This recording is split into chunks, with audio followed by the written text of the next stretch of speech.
নাগরিক সেবা প্রাপ্তিতে ভোগান্তি বন্ধের দাবিতে প্রতিবাদ সমাবেশ। রিপোর্ট শাহজালাল ভূঁইয়া উজ্জ্বল। নাগরিক সেবা প্রাপ্তিতে ভোগান্তি বন্ধের দাবিতে জাতীয় প্রেসক্লাবের সামনে প্রতিবাদ সমাবেশ অনুষ্ঠিত হয়েছে।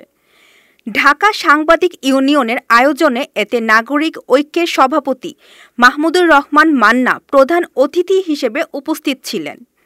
ঢাকা সাংবাদিক ইউনিয়নের সভাপতি শহীদুল ইসলামের সভাপতিত্বে আজ এ প্রতিবাদ সভা অনুষ্ঠিত হয়।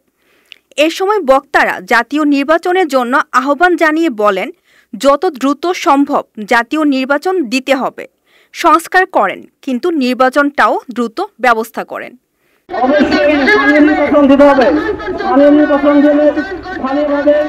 জনগণের ভোগান্তি কিছু লাঘব হবে। স্থানীয় নির্বাচনের পরে জাতীয় নির্বাচন দেওয়ার আমরা জোরদারে জানাচ্ছি।